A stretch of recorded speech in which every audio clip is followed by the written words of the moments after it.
சீமான் அண்ணன் பார்த்தீங்கன்னா, ஒவ்வொரு டைம் மாத்தி மாத்தி பேசுவாரு. அண்ட் அவரே வந்து கிளியரா ஒரு ஸ்டேட்மெண்ட் குடுத்திருந்தாரு. விஜய் மேல எந்த தப்பும் இல்ல. அப்படின்னு சொல்லிட்டு. அண்ட் அவர் மட்டும் இல்ல, நெறைய கட்சியினரும் அத தான் சொல்லியிருந்தாங்க. அண்ட் அது மட்டும் இல்ல, அவங்க என்ன கேட்குறாங்கன்னா, ஒரு சிபிஐ விசாரணை கேட்குறாங்க. இது தெரியாத ஒரு சில தற்குறிகள் வந்து இன்னும் விஜய் தான் ரீசன், விஜய் தான் ரீசன் சொல்லிட்டு சுத்திட்டு இருக்கானுங்க.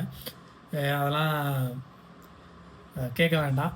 ஏன்னா அவனுங்க அப்படியே தான். அவனுங்க ஒரு எச்ச அப்படின்னு சொல்லிக்கலாம். இந்த விஜய் எவ்வளோ தூரம் எதிர்க்கிறீங்களோ, அவங்க வந்து சிபிஐ விசாரணை வேணும்னு சொல்லிட்டு கோர்ட்ல கேஸ் நடத்த குடுத்துருக்காங்க. அண்ட் விஜய் எதிர்க்கிற அந்த தற்குறிகள் எல்லாம் போய் கேட்க வேண்டியதானே. உங்க முதலமைச்சர் இருக்கார்ல, போய் கேளுங்க. சிபிஐ விசாரணைக்கு ஏன் சார் மாத்தல?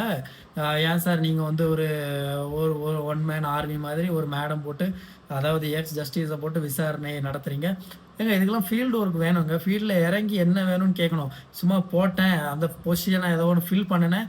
யாரோ வந்தாங்க, விசாரிச்சாங்க, கலைச்சாங்க, போட்டாங்க. என்னது இது?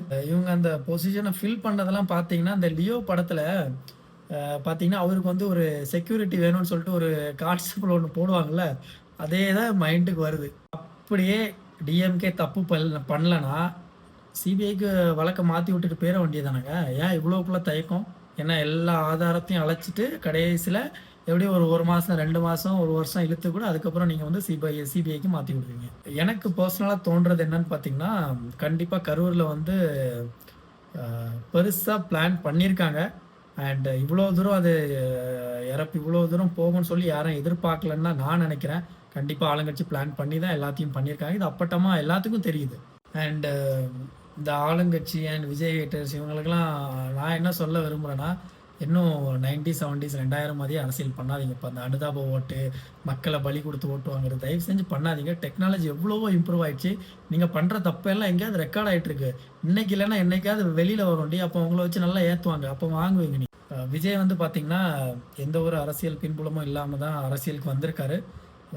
நெறைய அவருக்கு கற்றம் குடுக்குது. மக்கள் இவ்வளோக்குள்ள அ கேவலமாலாம் சில பேர் நடந்துப்பாங்களா அப்படின்னு சொல்லி இவரு அண்டர்ஸ்டாண்ட் பண்ணிக்கிட்டாரு. அண்ட் இவர பத்தி பார்த்தீங்கன்னா, அந்த தாத்தன், அப்பன், பூட்டன், பாட்டி தயவு செஞ்சு அவங்க வழியில வந்தவங்கலாம், அரசியல்ல வந்தவங்கலாம் பேசுறத நிறுத்துங்க. அது வந்து ரொம்ப கேவலமா இருக்கு. நீ பேசுற தகுதியே இல்லாம பேசுறீங்க நீங்க. கொஞ்சம் வெயிட் பண்ணுங்க. கண்டிப்பா உண்மை வெளியில வரும். சிபிஐ விசாரணைக்கு அப்புறம். அண்ட் என்ன மாதிரியே தளபதி விஜய் கூட நீங்க சப்போர்ட்டா இருங்க. தமிழ்நாட்டுக்கு ஒரு அரசியல் மாற்றம் கண்டிப்பா வேணும். இந்த சாக்கடை அரசியல் வேண்டாம். இவனுங்களெல்லாம் அடிச்சு வெளியில தொரத்தணும். அதுக்கு வந்து ஒரே ஆளு விஜய் மட்டும் தான். வேற யாருமே கிடையாது.